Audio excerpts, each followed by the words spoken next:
Good morning, CSLDallas. How is it feeling today? When I travel, when I wake up in the morning, when I get things going, I love an affirmation that I got when I first started studying New Thought and Ancient Wisdom tradition through the Unity Church. The poet laureate James Dillett Freeman gave an affirmation that goes like this: I am alive, alert, awake, joyous, and enthusiastic about this day. I fairly sizzle with zeal and enthusiasm and spring forth with a mighty faith to do the things that ought to be done by me right now. Now, I'll tell you what, when I'm ready to go swimming in Minnesota at the club and it's February and it's 20 below zero, all of us in the land of frozen chosen really wonder why we live there, right? But when you say an affirmation like that on the way to the pool, you're ready to swim, right? And that's really what it's about here. It's the ability to find the resources necessary to do what's yours to do. You get what I mean? What ought to be done by me right now. Now, what ought to be done by you right now? Who are we, right? I can use shorthand. I'm in a community. I get to let my spiritual hair down. You are a spiritual being having the fully human experience, right? We all got that, right? Spiritual being came into the human. What for? For the experience of feeling. We are feeling beings. We're here for the felt experience. We are coming from the infinite down into this body, mind, this feeling experience that is limited so that we can bring our spiritual gifts to the contribution of an expanding universe that needs us to play our part. Is that making sense? So an oak tree produces this little thing called an acorn. Minnesota, where I come from, is the Twin Cities are in an ecotone called an oak savanna. So all these little acorns are all over the place. That acorn has not a single oak plank anywhere in it. You could dissect it. There's no oak tree in it. So what is it? It's a spark of life, first and foremost, and it's a blueprint. What's a blueprint? The blueprint is specifically designed to organize the abundant resources of its environment in the ideal sequence of steps, step by step, to produce the full expression of the oak tree. That's it. It's a blueprint. And guess who you are? As a human being, you came in downloaded with a blueprint of the fullest expression of who you are. And that fullest expression is your contribution to the evolutionary impulse that brought you here. And so it's really important that you play your part full on. So how do we do that? Because we're living in the experience of limitation, and yet we're spiritual beings supposed to contribute big. So there's a bit of a paradox here, isn't there?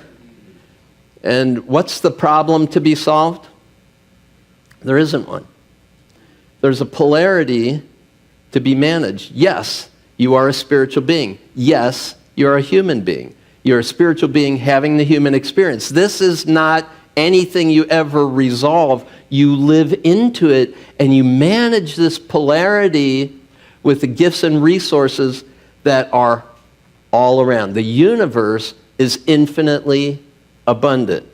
Your prosperity is the degree to which you allow yourself access to that infinite abundance. So let me give you another way of representing this. I'd invite you to drop into this experience a little more deeply. If you'd like to close your eyes, you're welcome to do that. Not necessary. But if you would, for a moment, please, just withdraw your awareness from the activities of the day. all that it took for you to wake up, to travel here, to be here, to get to this seat.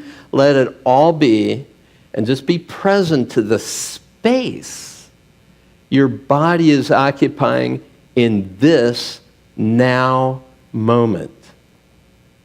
You can notice that your body breathes you. You don't have to think about it. It's been doing it all your life. And as you become witness to the flow of that breath, see if you can just let your shoulders relax a little bit more. See if you could let your forehead smooth out and bring a slight hint of a smile to the corners of your eyes and the corners of your mouth.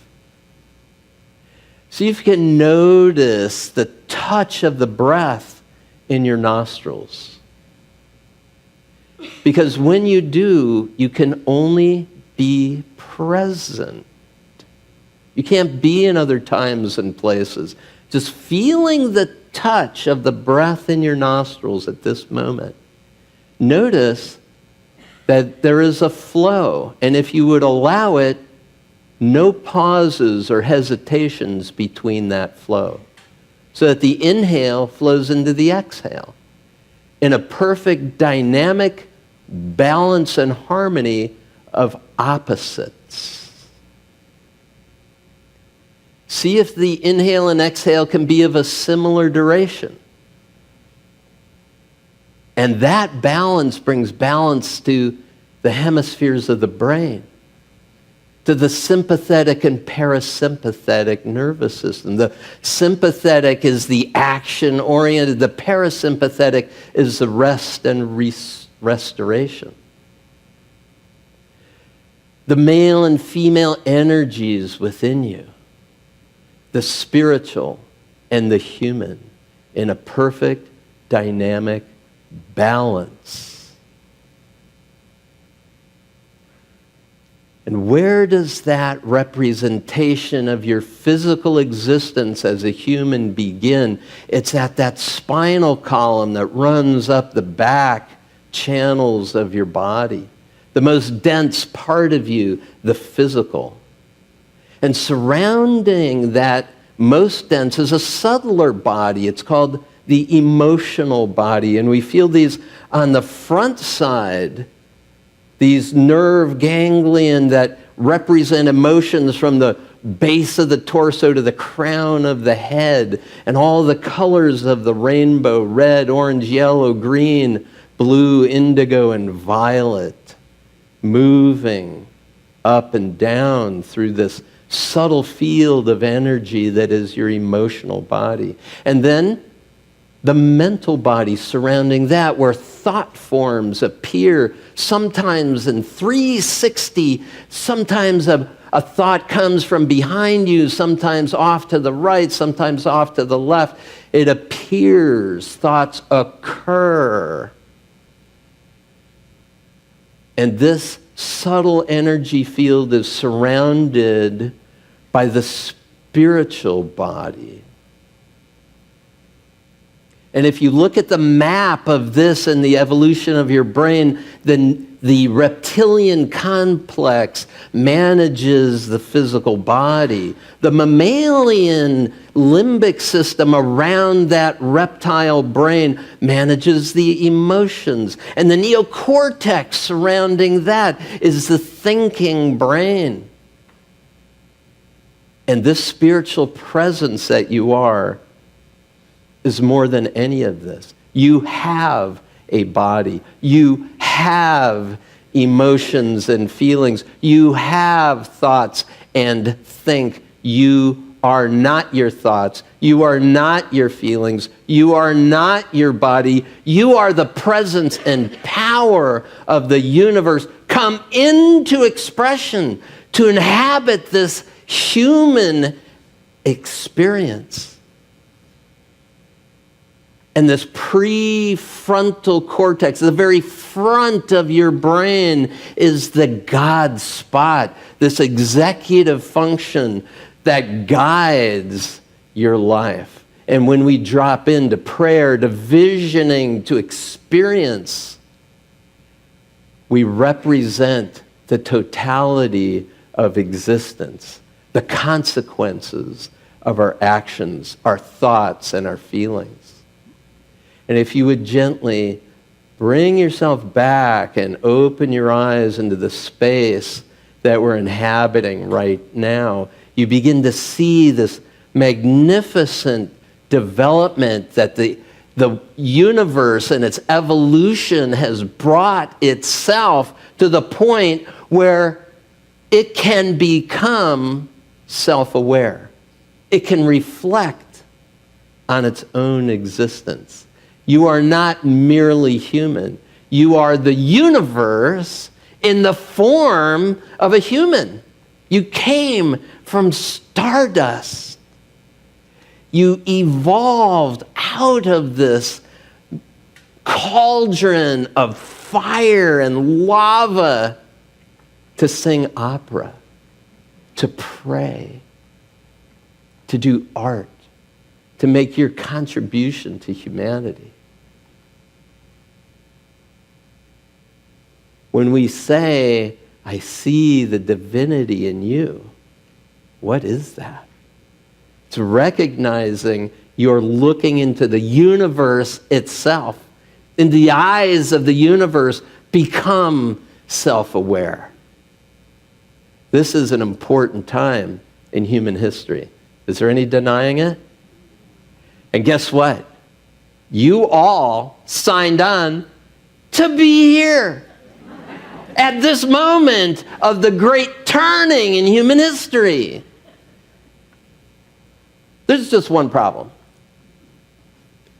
We grow up through developmental levels, through our infancy and our childhood, and we finally get to the age of adulthood, and we've taken on the cumulative consciousness of humanity, the culturized mind. We've taken our belief systems from our family and from our institutions like religion and school and our culture, and we have achieved this magnificent level called the socialized mind. Woohoo! We're an adult. And you do everything that you're told, and you go, uh-oh, it ain't working. Have you ever noticed that? It's like, if I do everything I was told, it ain't working. And so at some point, you entered the next evolutionary or developmental stage. It's called the self-authoring mind. So I know I'm preaching to the choir, right? We're already in the self-authoring mind. You already recognize that thought is a power in and of itself. You already recognize you're a spiritual being come in to manifest in the world a world that works for everyone, a world that's socially just, that's environmentally sustainable, that's economically sustainable, and that's spiritually fulfilling for all. We're here to bring that about. We're here to contribute our spiritual gifts and talents into a world that needs you. But you're faced with an immune system that says, yeah, but what if?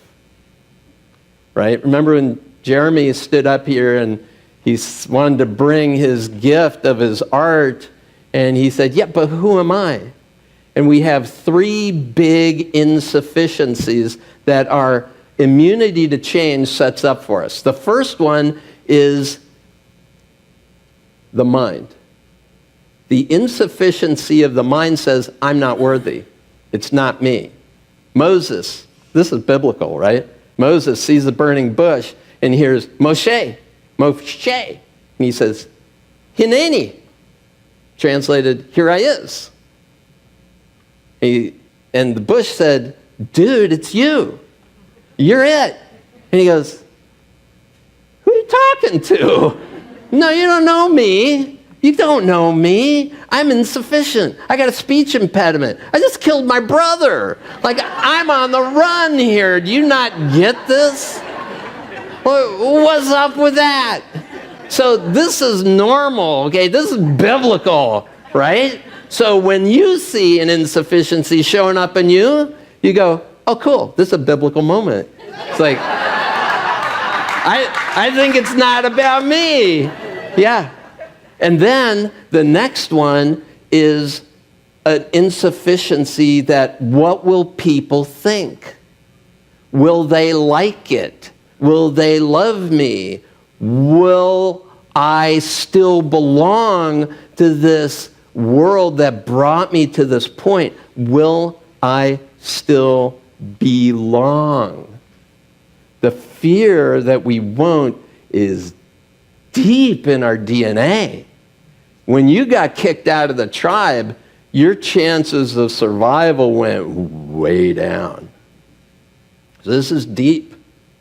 It's not just in your head, right? This is a heartfelt thing. And then drop a little lower into the gut. This is a source of the will. And this is where we feel, I'm not going to be safe. I'm not going to make it. I am insufficiently resourced. Can I trust that people are going to catch me if I fall? I'm not safe. I'm not loved. I'm not enough. Do these voices ever operate in your head?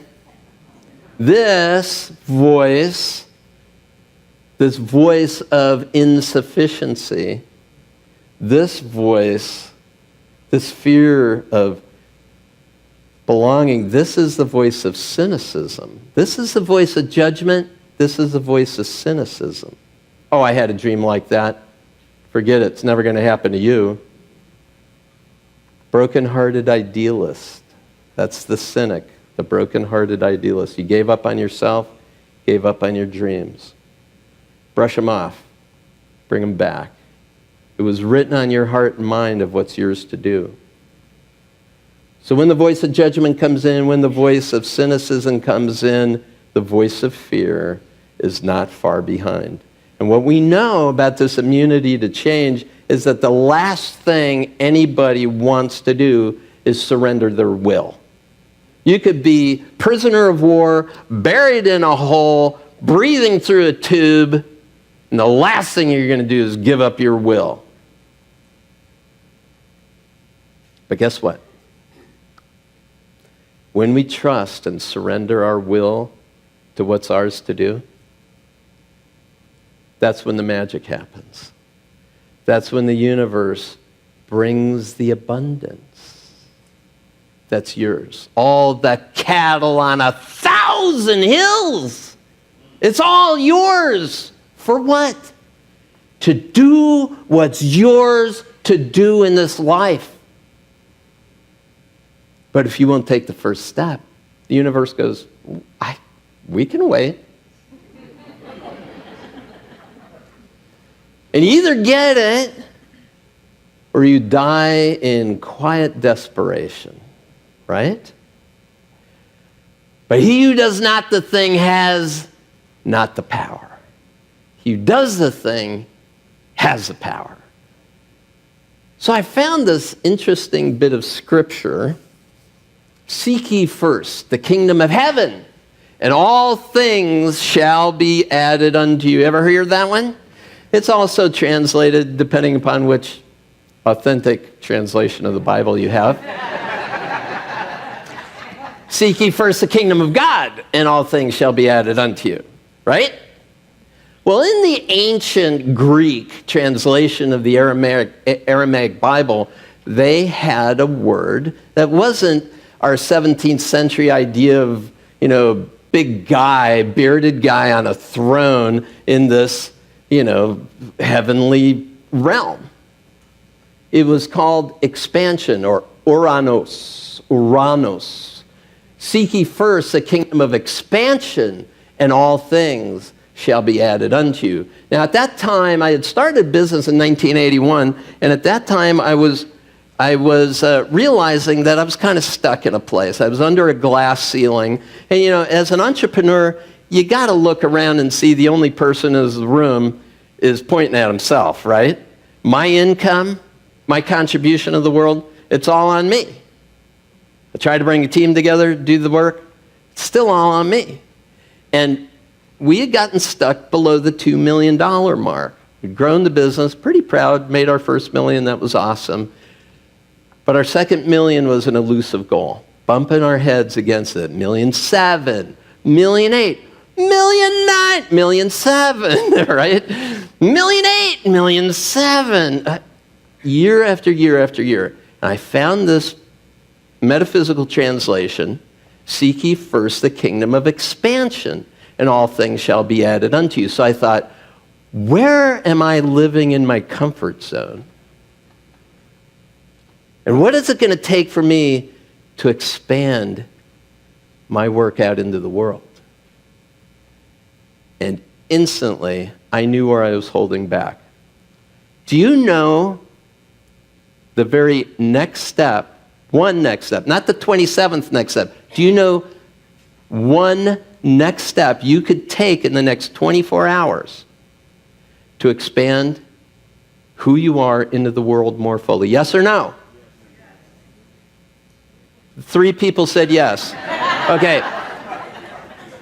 Could you come up with at least one thing you could do to expand your work into the world in the next 24 hours? Yes or no? Yes. Okay. So it's no mystery. I don't know what the third step will be, but if you know one next step, then when you step out into the abyss, the universe comes up to support your foot. Trust and surrender. With an open mind, open heart, open will, trust and surrender, take the one next step. It's all you have to do. And guess what? The universe says, oh, you're finally on board. Glad you showed up. Let's get to it, shall we? That's what it's about. And so in the very next year, that business I started in 1981 did not $2 million, $3 million in business. The very next year. Better yet, the year after that, it went to $6 million. 2 years after that, to $12 million. A product line that was gifted to me back in 1976. Took me 12 years to find the technology available to make it happen. Continues to this day. That one product continues to generate $1 million in revenue every single year. One of the products I developed in several years that it was being promoted on infomercials, $20 million in retail sales a year. So what I'm talking about is get out behind your immunity to change that's making you play small. It's okay that you think you're insufficient in some way or another. It's perfectly okay. And here's the dynamic. It's not a problem to be solved. When we do our spiritual practice, we are breathed into, aren't we? We're inspired by our spiritual practice. Why? So that we can go into the world and contribute our efforts into the world. And when we have completely spent everything that who we are, we retreat once again to that holy place and receive that renewal, that inspiration, that change of heart, that opening of our consciousness, that prosperity consciousness that gives us access to the universe of abundance so that we can go back into the world. And when we've contributed every last breath in this life, if any of you have ever done hospice work, you know what they will say to you as you're breathing your last breath? You did good, kid. You did good. You can let it go. And you trust and surrender to the next adventure. Life is a continuum. You're never going away. The mark that you leave on this planet is needed right now. So this is a polarity. It's not a problem that ever gets solved. It's like the breath in your nostrils, bringing you in and out of that flow. We come here because it feeds us. Be fed. Go into the world. Make your fortunes. Make a difference. Contribute to the lives of people and spend spend it all because like this next breath that's going to be there, it flows. Trust and surrender. Open mind, open heart, open will. You got that? Okay, so join me if you would in saying that affirmation one more time. I think we're going to be able to get it on the screen. Okay? If you can, if you're ambulatory and you can stand up, come on, stand up with me. And let's practice a couple of these words. Think of this word, joyous. Say it. Joyous and enthusiastic about this day. Enthusiastic about this day. Okay, now I want to hear the sizzle really sizzle. I fairly sizzle. Yeah, I mean, what's the sign for sizzle? It's like, yeah, look at the sign for sizzle. It's like, yeah, I fairly sizzle with zeal. Can you say zeal? Yeah. Okay, so we're going to do it. You ready to do it? Oh, 4 of you now are ready to do it. Come on. Wait. Are you ready to do this? Yes. You see, if you can hear your voice say yes to this life, you're going to make a difference every time you encounter a person in this world. So let's do it. I am alive, alert, awake, joyous, and enthusiastic about this day. I fairly sizzle with zeal and enthusiasm and spring forth with a mighty faith to do the things that ought to be done by me right now. Woo-hoo!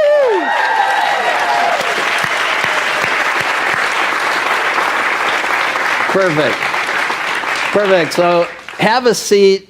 I'm going to ask Reverend Karen to join me in a closing prayer for these thoughts, shall we?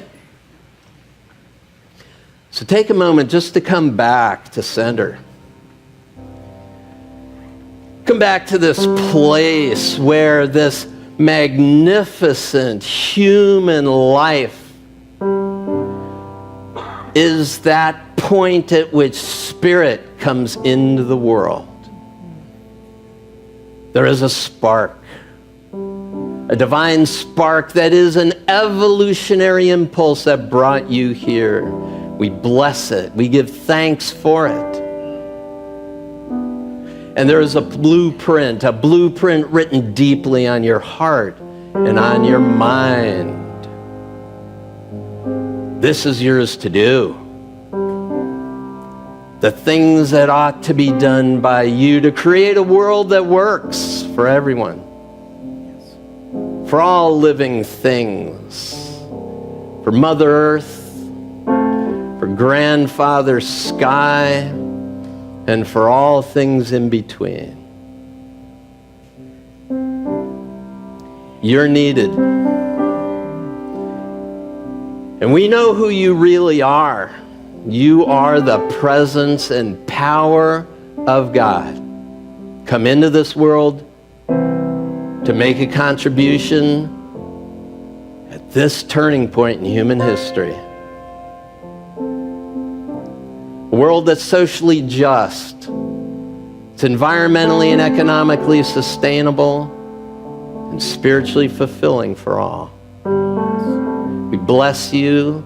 We give thanks for you. We know that you're here to do great things, to play big and to play full out. With every breath you breathe, with every day you're here, your blessing is an abundant connection to the infinite.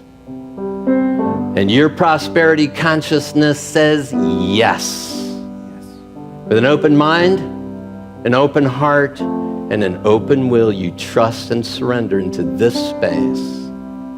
We know it is good and very good, so we let it be. And I give this prayer, this meditation to Reverend Karen.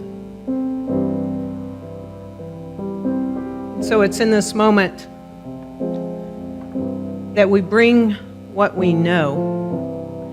We bring the spark that we are, and we bring the light of the world as each of us into this moment.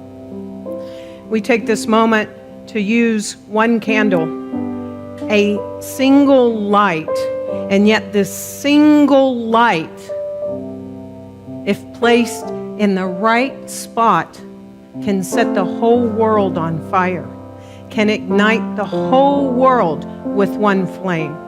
And so it's in this moment that we light this flame, this one light, in remembrance of all the lives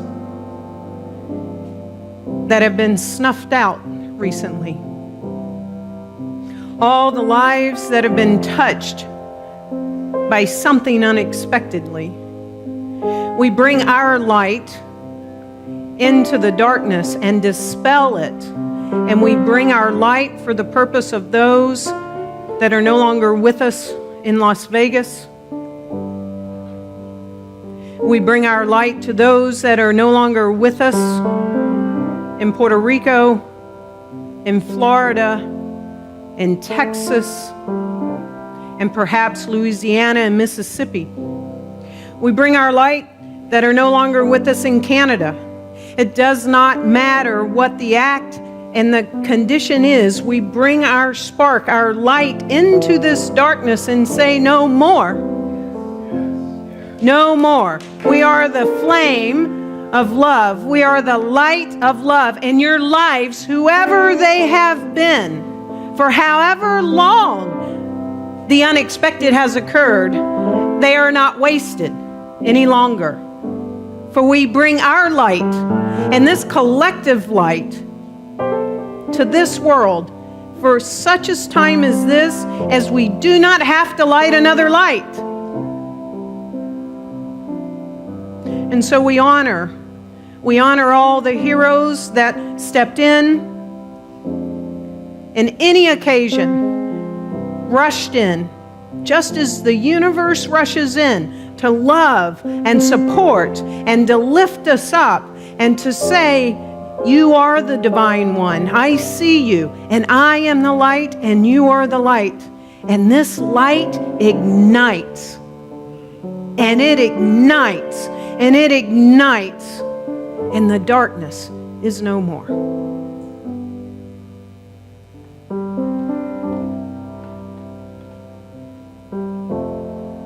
And so we take a moment, a mere moment, to bring anyone, any person, any place, any situation, any condition into our hearts, and we shine our light on that in the silence.